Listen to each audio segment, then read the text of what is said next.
Días a todos. Tenemos estas respuestas de 131 personas.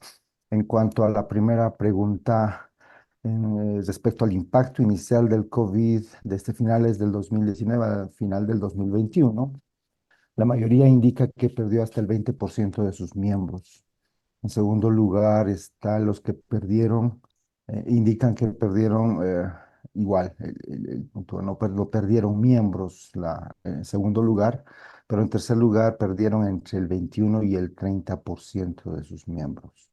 Ese es el resultado de la primera pregunta. En cuanto a los eventos posteriores a partir de los 2022, la mayoría indica que creció en número de miembros, ese es en el 50% o en otro porcentaje mínimo que disminuyó el número de miembros también. Respecto al punto 3, posterior al COVID, hasta hoy la mayoría de las iglesias que tú conoces en tu ciudad, denominación o país, la mayoría indica que disminuyeron en número de miembros. En segundo lugar, que crecieron en número de miembros. Y en tercer lugar, que hoy están igual que al finales de 2022. Si tu iglesia creció en miembros desde el 2022, ¿en qué porcentaje creció? La mayoría indica que creció entre el 1 y el 9%. Y en segundo lugar, que creció entre el 10 y el 19%, un crecimiento muy considerable. Y finalmente, si tu iglesia disminuyó en miembros desde el 2019, ¿en qué porcentaje disminuyó? La mayoría indica que disminuyó entre el 1 y el 9%. En segundo lugar, que disminuyó entre el 10 y el 19%. Y en tercer lugar, que disminuyó entre el 20 y el 29%. Estos son los resultados de la encuesta, querido David. Muchísimas gracias. Si no respondiste y quieres, puedes todavía responder. Y al final de la mañana voy a pedir a Tomás enviar ese gráfico, esos resultados, uh, descrito de esa forma para todos nosotros. Ali, si tú quieres mirarlo con más cuidado, citarlo, mostrarlo, compartirlo, tendrías esa oportunidad. Entonces, con base en eso, volviendo a donde estábamos en nuestro manual, yo digo, si estamos creciendo, que menos de la mitad están creciendo. Honestamente, eso me asusta. Yo pensé que después de COVID, una mayoría estarían creciendo. Parece que casi 55% no están creciendo. Pero para los 45% que están creciendo, todavía puede haber preocupaciones. ¿Cuánto del crecimiento es por personas que se convierten y se bautizan? ¿Y cuánto es por transferencia de otras iglesias? Primera preocupación. Mi iglesia aquí en los Estados Unidos cayó por 20% debido a COVID. Recuperó los 20% en 2 años. Pero la gran mayoría de transferencia, especialmente de iglesias pequeñas que cerraron. Número 2, una segunda preocupación. ¿Cuánto del crecimiento es de jóvenes, especialmente los de la década de 20 o 30 años? Yo escribí un blog en nuestro sitio dppastores.com, y 22 de noviembre del año, pienso que era 2022, ay, no recuerdo cuál año, disculpa. El nombre, si usas el buscador, coloca 4 jóvenes. El nombre del blog es ¿Qué haría yo con apenas 4 jóvenes en mi iglesia? Fue el grito de un pastor boliviano cuando yo ministré sobre asuntos parecidos. La tercera cosa que puede nos preocupar si estamos creciendo todavía es cuánto del crecimiento se concentra en añadir miembros y cuánto en añadir discípulos.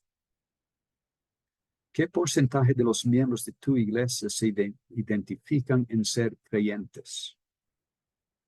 Cuando yo predico en una iglesia, casi la mayoría levantan la mano, casi todo el mundo levanta la mano. Después pregunto, ¿y cuántos se identifican en ser discípulos? Y muchos miran uno para el otro y no están bien seguros de qué que estoy hablando y si deben levantar la mano o no. Y después pregunto, ¿y cuántos tienen un discipulador? Y cuando llego a esa tercera pregunta, es un número mínimo. El tipo de miembro que tenemos en nuestra iglesia es el fruto del evangelio que predicamos. Nuestro evangelio no es un evangelio del reino de Dios, algo que Jorge Elías Sánchez destacó, la importancia del reino. Yo cierro mi mensaje discipular o morir de esta forma, pasando para página 8 en nuestro manual. Aprenderemos de Josué y Éfeso. Yo explico el problema de Josué, perder toda la generación que vino después de él. O repetiremos su historia. En América Latina, los evangélicos tenemos un optimismo ciego.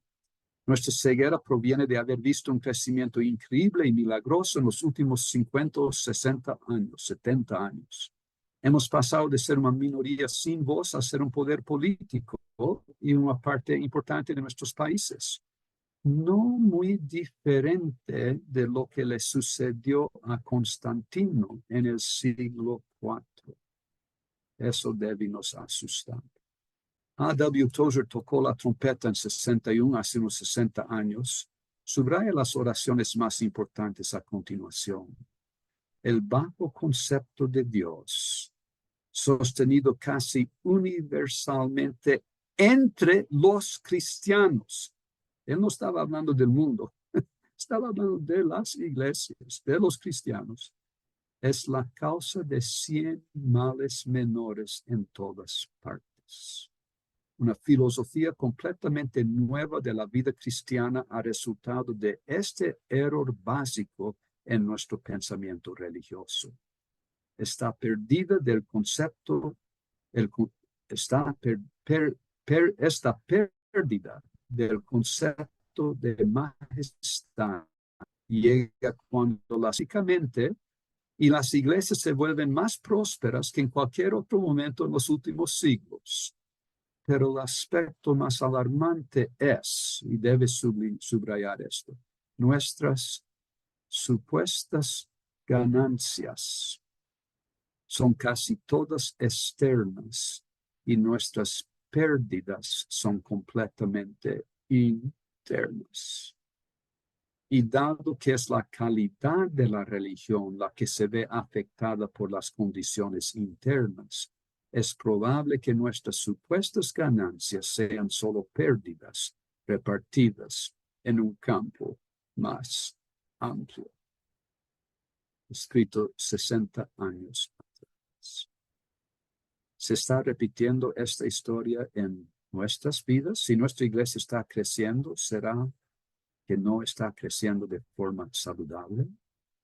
Podríamos reemplazar la frase crítica al inicio del párrafo arriba de A.W. Tozer con el fracaso en hacer discípulos. De este único error suscitan un sinfín de otros errores o el fracaso de no tener iglesias saludables y discipuladores. No podemos apenas seguir haciendo lo que hemos hecho hasta ahora.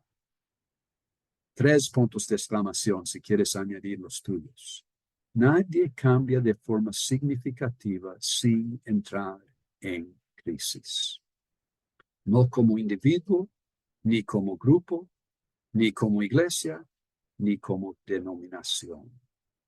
Bendita crisis.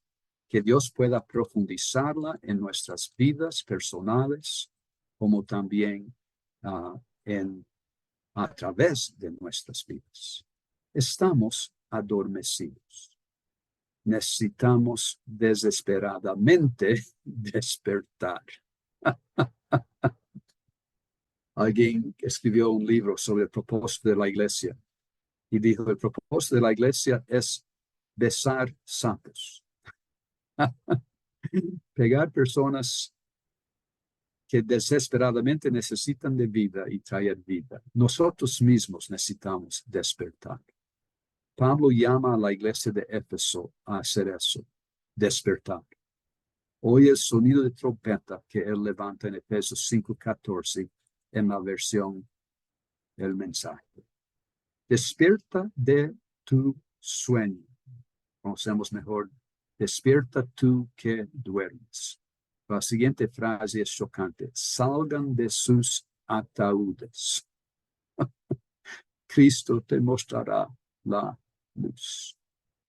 La iglesia de Éfeso era la mejor del Nuevo Testamento. Pablo pasó 3 años, nunca pasó tanto tiempo en ningún otro lugar que en Éfeso. Escribió la carta a los Efesios, la carta magna de la Biblia, todo sobre la iglesia. Timoteo fue el obispo de Éfeso. Primero y segundo Timoteo son 2 libros completos del caso de estudio más profundo del Nuevo Testamento, de una relación de discipulado después de Jesús.